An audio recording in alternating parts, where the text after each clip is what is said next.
Hello friends, welcome back to a channel MPPSC mains से। इस class में आपका स्वागत है।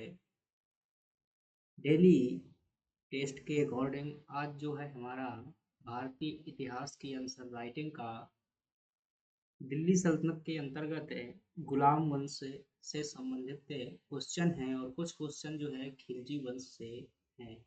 तो चलिए हम अपने जो है क्लास की शुरुआत करते हैं और देखते हैं चीज़ों को। जैसा कि हमारे पास में ये आज का टारगेट है, इसमें देखेंगे अगर आज के टारगेट में क्या क्या है। तो हमारे पास में है,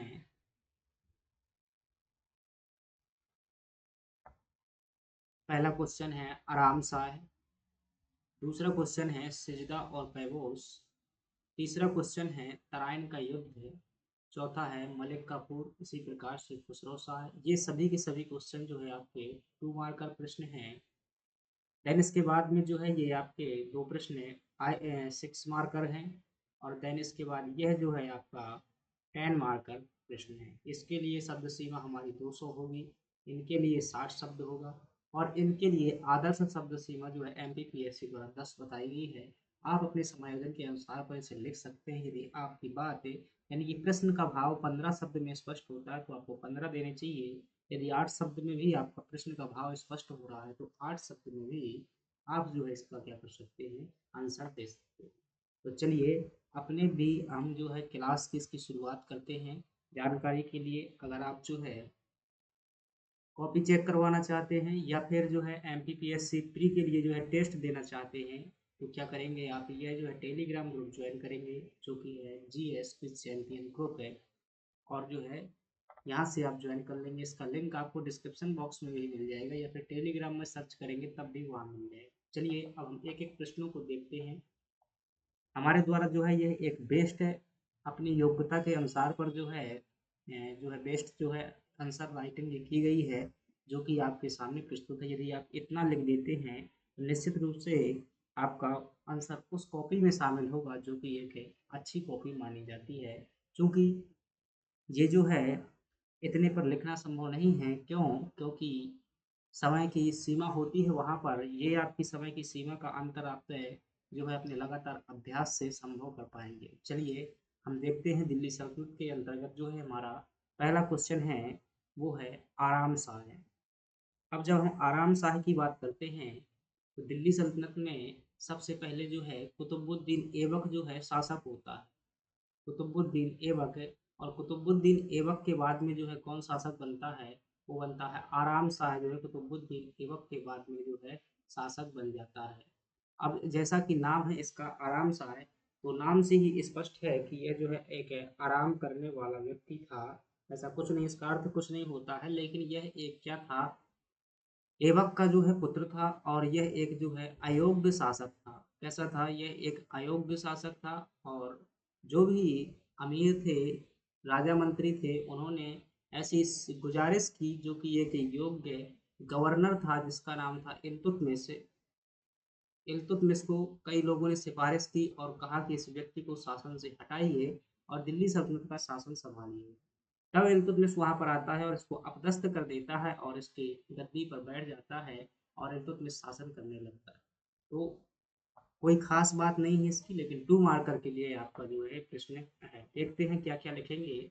सल्तनत कालीन जो है गुलाम वंश का शासक था, एक बात ये लिखेंगे। दूसरी बात बताएंगे कब जो है शासक था, तो इसका समय जो है कुतुबुद्दीन ऐबक का जब निधन हुआ तो उसके जस्ट बाद 2-4 महीने के लिए शासक बना था। 1210 में ही इसका क्या था, टाइमिंग था। और यह एक क्या था, अयोग्य शासक था। अयोग्य शासक था, इल्तुतमिश द्वारा इसे क्या कर दिया गया था, अपदस्थ कर दिया गया। इतनी बातें आप आराम शाह के बारे में याद रखेंगे, आपका 2 मार्क का प्रश्न जो है एक अच्छा उत्तर देगा। अगला प्रश्न है हमारे पास में सिजदा और पैबोस करके जो है हमारा अगला प्रश्न है। अब सिजदा और पैबोस के बारे में देखेंगे तो जो है आप बातों को सुनिएगा, बेहतर तरीके से समझ में आएगा। थोड़ा मैं जो है इस प्रकार से ले रहा हूँ, इसमें लिखेगा नहीं। सिजदा और पैबोस क्या है, तो ये जो आप देख पा रहे हैं यहाँ पर ये शासक है। इस शासक का नाम जो है गयासुद्दीन बलबन है और ये भी गयासुद्दीन बलबन ही है। इसके सामने दो प्रकार के कृत्य आप देख पा रहे हैं। इस वाली इमेज में देखेंगे तो एक व्यक्ति जो है सर झुका करके क्या कर रहा है, नमन कर रहा है।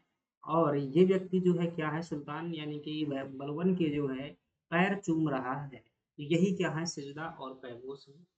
वास्तव में ये व्यक्ति जो है जब शासक बना था तो पहले जो है एक दास हुआ करता था, यानी कि गुलाम हुआ करता था। और यह जब शासन की गद्दी में बैठा तो जो एक उच्च वर्ग था, मुस्लिम अमीर जो थे, उन्होंने यह इन्हें स्वीकार नहीं कर पा रहे थे कि एक जो है गुलाम यानी कि दास क्या है, हमारे ऊपर शासन कर रहा है। तो इस व्यक्ति ने जो है, बलवन ने अपना राजत्व का सिद्धांत दिया और इस सिद्धांत के अनुसार कहा कि मैं कोई गुलाम नहीं हूँ, मैं एक बहुत बड़े राजघराने का व्यक्ति हूँ। और ये जो है मेरी परंपराएं इस बात का सबूत हैं, सिजदा और पेवोस, कि मैं ईरान के अफरासिया वंश का वंशज हूँ। तो उसको साबित करने के लिए यह ईरानी परंपराएं अपने दरबार में लागू की हुई थी। चलिए देखते हैं क्या लिखेंगे। सल्तनत काल में बलबन द्वारा संचालित ईरानी प्रथाएं थी। यह जो ईरान के अफरासिया वंशज के राज दरबार में यह प्रथाएं चालू होती थी। सिजदा का मतलब होता है सुल्तान के आगे सर झुकाना, और पैबोस का मतलब होता है सुल्तान के पैर चूमना। इस प्रकार से आप लिखेंगे, पर्याप्त आंसर आपका होगा। इस प्रश्न में जो है पहली लाइन में शासक का नाम बता दिया गया है बलबन, और जो है यहाँ पर ईरानी प्रथाएं हैं ये भी बता दिया गया है सल्तनत काल में। चलिए अगले प्रश्न की बात करते हैं, और अगला प्रश्न है हमारे पास। अगला प्रश्न है तराइन का तीसरा युद्ध है। अब तराइन का तीसरा युद्ध है तो इसे ध्यान से थोड़ा सा समझेंगे। हालांकि इतिहास में इतना इसको महत्व नहीं दिया जाता, लेकिन 2 नंबर की दृष्टि से आपका जो है इम्पोर्टेंट हो जाएगा। आप देखेंगे कि मोहम्मद गौरी था। कौन था? मोहम्मद गौरी जो है भारत में आक्रमण करने वाला क्या था, एक तुर्क था। और इसको जो है, इसका कहना था मेरा कोई मूल पुत्र नहीं है, मेरे जो दास हैं वही क्या है, पुत्र हैं। जब इसका निधन हुआ तो 4 दास थे इसके। कितने दास थे? 4 दास थे। और चारों ने जो है अलग अलग तरीके से अपने अपने क्षेत्र में शासन ले लिया। एक तो था कुतुबुद्दीन ऐबक, एक था यल्दौज, और एक था नसीरुद्दीन कुवाचा, और एक व्यक्ति बख्तियार खिलजी था। क्या था? बख्तियार खिलजी। तो बख्तियार खिलजी ने जो है बंगाल वाला क्षेत्र ले लिया था। भारत का जो बंगाल वाला क्षेत्र था वहां पर अपना शासन जमा लिया था। कुवाचा ने जो है ये मुल्तान वाले क्षेत्र पर अधिकार कर लिया था। मुल्तान वाले क्षेत्र पर जो कुवाचा का अधिकार था। यल्दौज ने जो है मोहम्मद गौरी का जो मूल क्षेत्र था, इसे गजनी कहते थे, वहां पर अधिकार किया था, शासन किया था। और ऐबक ने जो है लाहौर और दिल्ली वाले क्षेत्र पर जो है क्या कर लिया था, अधिकार कर लिया। तो जब तक कुतुबुद्दीन ऐबक था तब तक तो जो है अपने अपने क्षेत्रों में शासन करते रहे, लेकिन जैसे ही कुतुबुद्दीन ऐबक की क्या होती है, मृत्यु होती है, तो फिर कौन शासक बनता है? आराम शाह, जो कि बहुत कम समय के लिए था, लेकिन वास्तविक शासक कौन बनता है? इल्तुतमिश। इल्तुतमिश शासक बनता है। और इल्तुतमिश का जो है ये सभी के सभी जो गवर्नर थे वो क्या करने लगे, विरोध करने लगे कि तुम एक गुलाम हो और उसकी सत्ता का उत्तराधिकार नहीं ले सकते हो, हमारा अधिकार है उसमें। तो फिर गजनी का जो ये शासक था यल्दौज, इसने क्या कर दिया, आक्रमण कर दिया। और हरियाणा में जो है 1215 में दोनों के मध्य में युद्ध होता है, इल्तुतमिश और यल्दौज के मध्य में, जिसका परिणाम इल्तुतमिश की विजय होती है। इसमें यल्दौज को बंदी बना लिया जाता है। तो यही है कहानी, आप देखिएगा। समय जो है इसका 1215 में यह आक्रमण हुआ था। पक्ष जो है इल्तुतमिश और यल्दौज के मध्य में हुआ था। परिणाम जो हुआ था इसका, इल्तुतमिश की विजय हुई थी। इतनी चीजें आप लिखेंगे तो निश्चित रूप से क्या कर पाएंगे, बेस्ट उत्तर लिखेंगे। अगला प्रश्न है, इसे जो हम क्लियर कर देते हैं ताकि जो चीजें स्पष्टता से लिख सकें। अगला प्रश्न है हमारे पास में मलिक काफूर। मलिक काफूर की अगर बात करते हैं तो अलाउद्दीन खिलजी जो था, कौन है? अलाउद्दीन खिलजी जो था उसने क्या किया था, 1299 ईस्वी में गुजरात में आक्रमण किया था। बघेल जो राजपूत थे, बघेल राजपूत शासक थे, 1299 में यहाँ पर आक्रमण किया। कर्ण बघेला जो देवगिरी भाग गया था, परंतु यहाँ पर जो है एक मलिक काफूर करके जो है एक किन्नर, कौन था ये, किन्नर था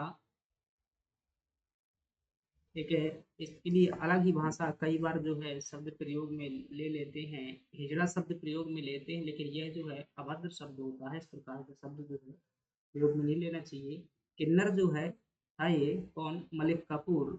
इसे 1000 दिनार में जो है गुजरात से खरीद लिया गया था। दिनार एक मुद्रा थी और यह व्यक्ति अलाउद्दीन के जितने भी दक्षिण भारत के अभियान थे सभी में क्या किया, सेनापति के रूप में कार्य किया। हालांकि अलाउद्दीन खिलजी के साथ में जो है चारित्रिक संबंध है इसके माने जाते हैं, परंतु प्रमाणिक तौर पर जो है ऐसा इतिहास में नहीं मिलने को पढ़ने को मिलता।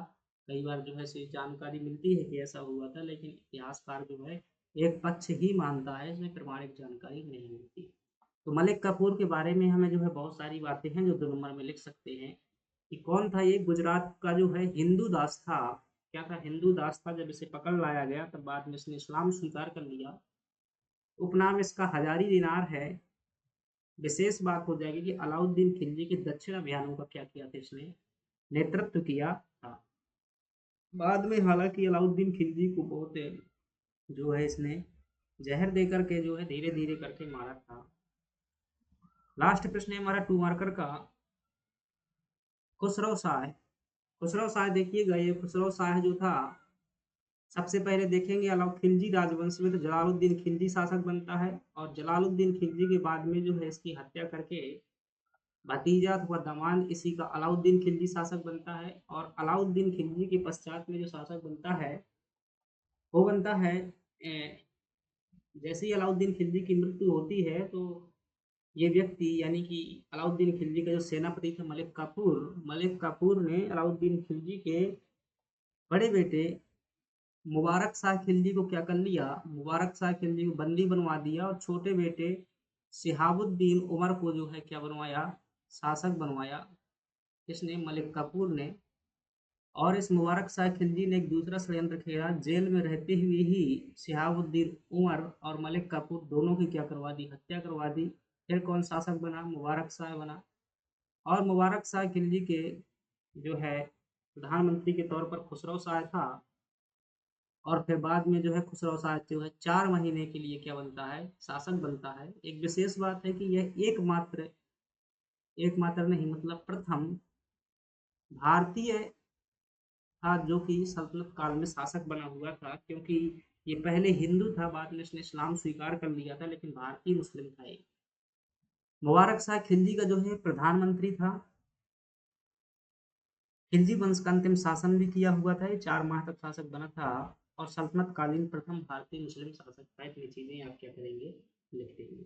अगला जो है हमारे पास में प्रश्न है, वो प्रश्न है कि रजिया सुल्तान को लेकर के है, बहुत अच्छा प्रश्न है, स्टार कीजिएगा। आने की जो है इसकी प्रबल संभावना है। जब ऐसे प्रश्न आप दिमाग से हल करते हैं और इनका जो है उत्तर समुचित उत्तर लिखते हैं तो इतिहास की आप व्यापक समझ जो है हासिल करते हैं। और एक जानकारी जो है मैंने पहले कहा था कि लाइव करेंगे, लेकिन मैंने कोशिश की हुई थी तो बार बार क्या हो रहा था, कनेक्शन कट रहा था पीसी का। सो मुझे लगा कि अगर बीच में कनेक्शन कटेगा तो क्या होगा कि जो है तो बफरिंग होगी, तो इसलिए मैंने क्या कर दिया है, रिकॉर्ड कर दिया है, अपलोड कर देंगे। उसको आप जो क्या करेंगे उसे जो करते देख लेंगे। और मोबाइल से हो रहा था तो मोबाइल से जो है ये जो एनिमेशन चल रहा है ये नहीं चलता है मोबाइल में, सीधे पीडीएफ के रूप में वहाँ पर होता है।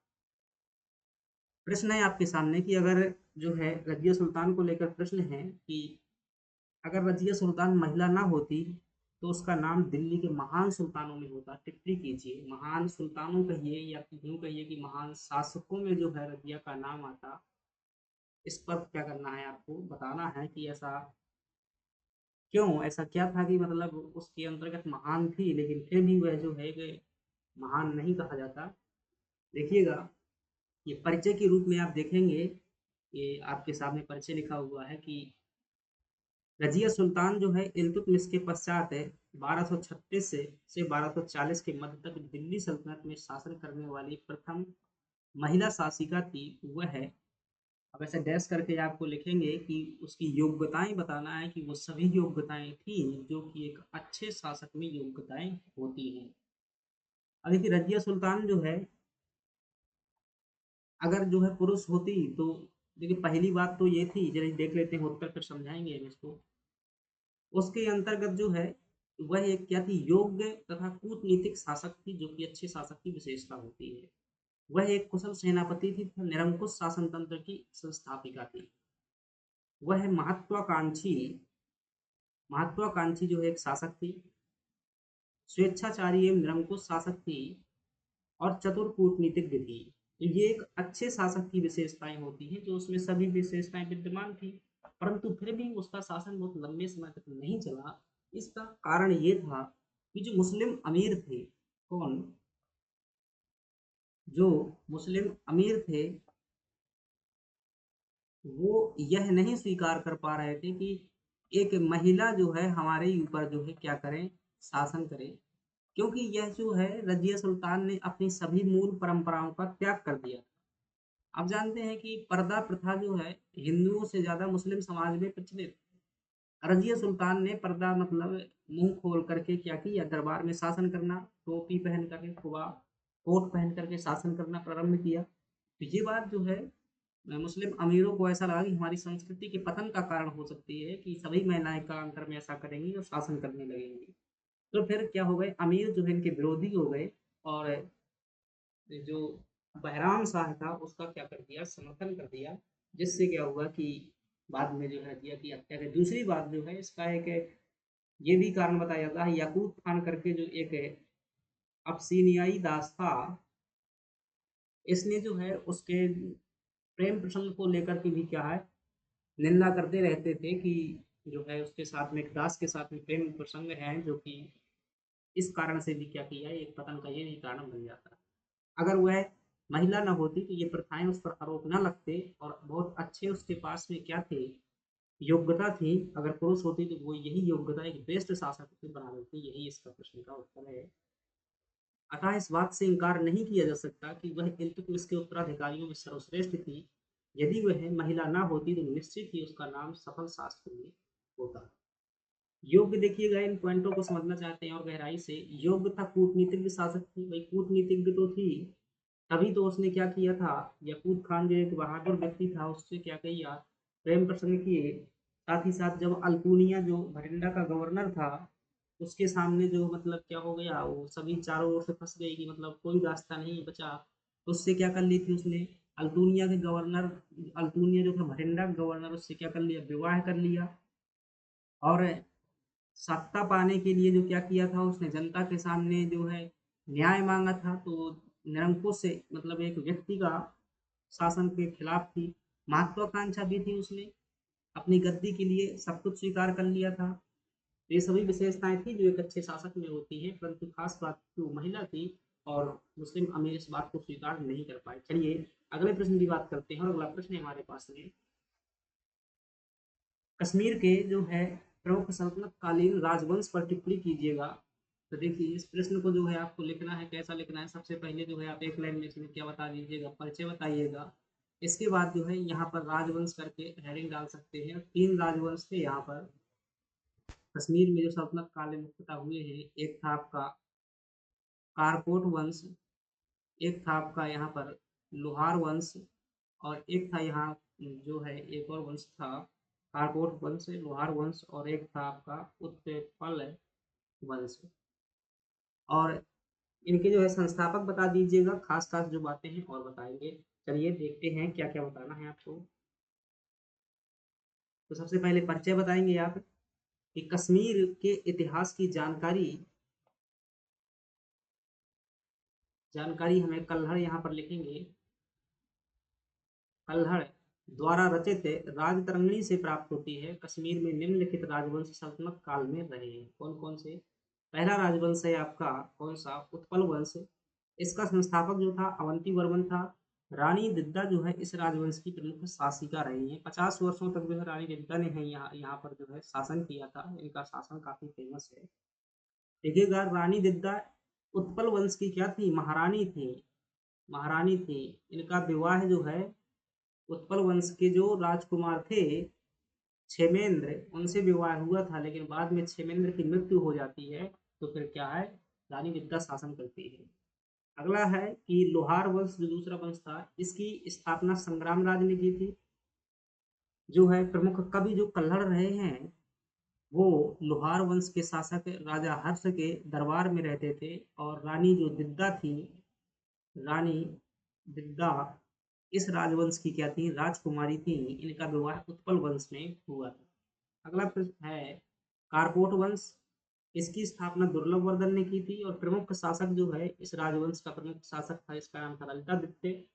ललितादित्य ने क्या किया था, मार्तंड मंदिर का निर्माण करवाया था कश्मीर के। तो ये जो है आपके 3 राजवंश हैं कश्मीर के, और निष्कर्ष बताएंगे कि उपरोक्त राजवंशों के पतन के पश्चात जैनुल आबदीन ने यहाँ पर शासन किया, जिसे कश्मीर का अकबर कहा जाता है। प्रश्न कई बार प्री में आ चुका है कि कश्मीर का अकबर किसे कहा जाता है, तो जैनुल आबदीन को कहा जाता है, क्योंकि इसने जैसे कश्मीर में जजिया को हटा दिया था, गाय हत्या पर प्रतिबंध लगाया था, ऐसे कार्य किए थे। अब हमारा आज का लास्ट प्रश्न है, और वो है अलाउद्दीन खिलजी की बाजार व्यवस्था। देखिए, इस बाजार व्यवस्था में किताब में तो बहुत सारी बातें दी हुई हैं, लेकिन एक लिमिटेड चीज़ें ही हम क्या कर पाते हैं, कॉपी में लिख पाते हैं। तो लिमिटेड चीज़ों के आधार पर जो है मैंने इसको लिखा है, और वही यहाँ पर टाइप किया है। जैसे पहली चीज़ जो इसमें बताएंगे, यहाँ पे इसका परिचय बताएंगे, क्या बता देंगे, इसमें परिचय बताएंगे। दूसरी बात बताएंगे कि इस बाजार व्यवस्था का उद्देश्य क्या था, उद्देश्य बता देंगे।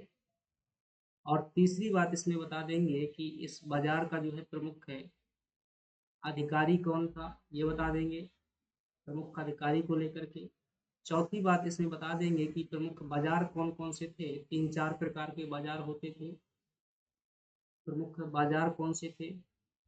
पांचवी बात बता देंगे इसमें कि इस बाजार व्यवस्था का क्षेत्र क्या था, यानी कहाँ पर ये बाजार लगता था, क्या पूरे भारत में लगता था या राजधानी में लगता था। छठवीं बात बता देंगे इसमें परिणाम बता देंगे, और परिणाम 2 पॉइंटों में बताएंगे। एक जो है इसका सकारात्मक परिणाम बताएंगे, और एक इसके जो है नकारात्मक परिणाम बताएंगे। 7वें नंबर में जो है इसमें निष्कर्ष बता देंगे। इस प्रकार से आप करके जो है क्या है, पहले ये जो दिमाग में चीज़ें बैठा लीजिएगा कि इतनी चीज़ें हमें बताना है।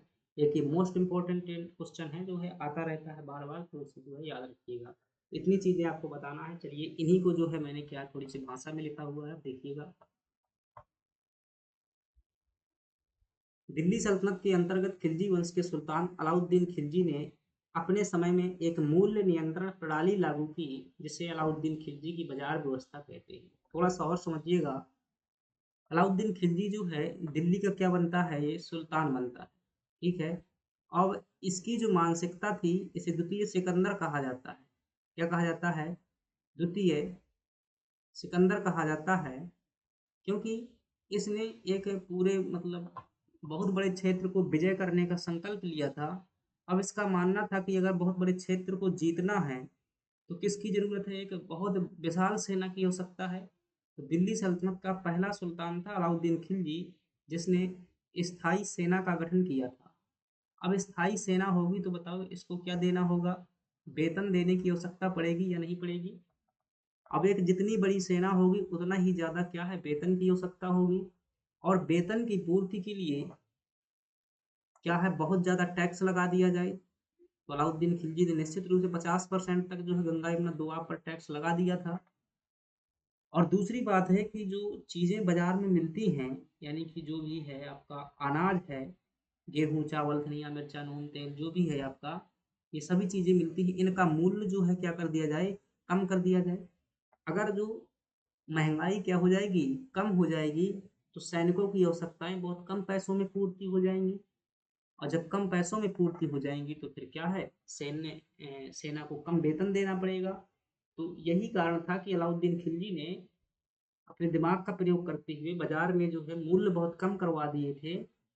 परंतु इसका दूसरी तरफ जो है बहुत बड़ा घाटा भी लगा था, क्योंकि जो व्यापारी वर्ग था वो नाराज हो गया था। जब लाभ नहीं होता है तो वहाँ व्यापार नहीं होता है। जिस क्षेत्र में औद्योगिक और व्यापार गतिविधियां नहीं होती हैं वह क्षेत्र पिछड़ जाता है। ये सच्चाई है, चाहे भारत की हो चाहे कहीं की भी हो, आप किसी भी देश में इसका उदाहरण देखिएगा। तो चलिएगा, यही यही था कि मूल्य नियंत्रण जो किया था वही इसकी बाजार व्यवस्था थी, और इसे देखते हैं आगे करके। आपका जो भी प्रश्न रह जाए, मैंने लाइव करने की कोशिश की थी कि हो जाए भाई, तो जो है चीज़ें आप ज़्यादा क्लियर होंगी। लेकिन फिर भी आप जो है प्रश्न डाल सकते हैं, अगले उसमें समझाएंगे। तो सबसे पहला उद्देश्य इसी प्रकार से आपको कीवर्ड के रूप में ही चीजें लिखना है, ठीक है। बहुत बड़ी भाषा नहीं प्रयोग करना है। सबसे पहले बताना है इसका उद्देश्य क्या था। कम खर्च पर विशाल सेना की आवश्यकताओं की पूर्ति करना ही क्या था, इसका उद्देश्य था। प्रमुख खदकारी जो है, इस बाजार का प्रमुख खदकारी सहना ए मंडी था। और प्रमुख जो अधिकारी था, उसके अधीन जो है क्या रहती थी, गुप्तचर व्यवस्था रहती थी। जो बाजार में भ्रष्टाचार था, मूल्य मूल्य संबंधी जानकारी जो है प्रमुख अधिकारी को प्रदान करती थी। प्रमुख बाजार कौन से थे, 4 प्रकार के बाजार थे। एक था गल्ला ए मंडी, यह प्रमुख जो है खाद्यान्न बाजार था और यहाँ पर राशनिंग प्रणाली लागू थी। जैसे वर्तमान में कोटा लागू होता है कि 1 रुपया किलो आपको गेहूं मिलेगा, 2 रुपया किलो नमक मिलेगा, ऐसे ये वाला सिस्टम लागू था। खाद्यान्न संबंधी विभिन्न प्रकार के यहाँ पर अन्नागार थे और इसका प्रमुख अधिकारी सहनाई मंडी था। दूसरा बाजार था सराय ए अदल, यह आयात निर्यात सामग्री का बाजार था, जिसमें कपड़ा अन्य सामग्री का आयात निर्यात होता था। इसका प्रमुख अधिकारी जो है राय परवाना था। अगला जो है बाजार वो था दास्त था मवेशियों का बाजार। यह दास्त था पशुओं का बाजार था, मवेशी पशु भी यहाँ पर क्रय विक्रय किए जाते थे। एक था सामान्य बाजार, यह दैनिक उपयोग की वस्तुएं मिलती थी, जैसे कि नमक हो जाएगा, जैसे जो भी डेली यूज का सामान होता है वो मिलता है। बाजार का क्षेत्र संपूर्ण शासक है, संपूर्ण जो है शासन क्षेत्र में यह प्रणाली लागू होना संभव नहीं है। जितने में अलाउद्दीन खिलजी का शासन था उतने संपूर्ण क्षेत्र में लागू होना संभव नहीं है। संभवतः अलाउद्दीन खिलजी की बाजार व्यवस्था राजधानी अथवा उसके आसपास के क्षेत्रों में लागू थी। इसके परिणाम देखेंगे, सकारात्मक परिणाम। परिणाम इसका यह निकला कि जो सुल्तान के उद्देश्य थे कम खर्च पर जो है सेना की आवश्यकताओं की पूर्ति करना, तो वो पूर्ति हो गई। मंगोलों के आक्रमण से सुरक्षा हुई, क्योंकि एक विशाल सेना ने मंगोल आक्रमण को रोका।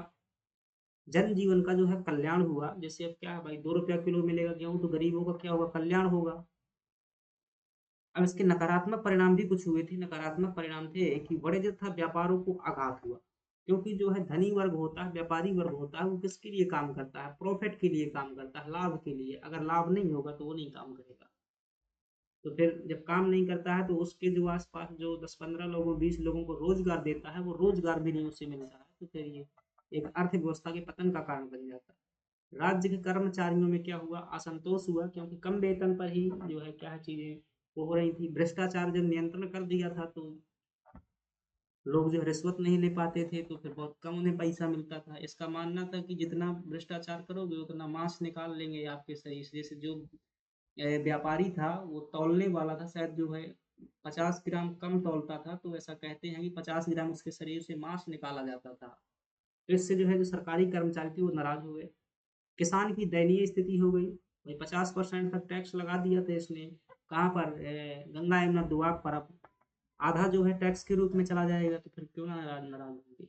अस्थायी योजना थी, जब तक शक्तिशाली शासक अलाउद्दीन खिलजी रहा तब तक तो व्यवस्था चलती रही, लेकिन उसके बाद पतन हो गई। तो ये चीजें आप लिखेंगे, अपने निष्कर्ष बताएंगे किस प्रकार अलाउद्दीन खिलजी ने बाजार व्यवस्था को नियंत्रित करके विशाल सेना की आवश्यकताओं की पूर्ति की तथा अपने विभिन्न अभियानों में सफलता प्राप्त की। इस उपलब्धि के कारण कुछ इतिहासकार अलाउद्दीन को प्रथम आर्थिक शासक कहते हैं।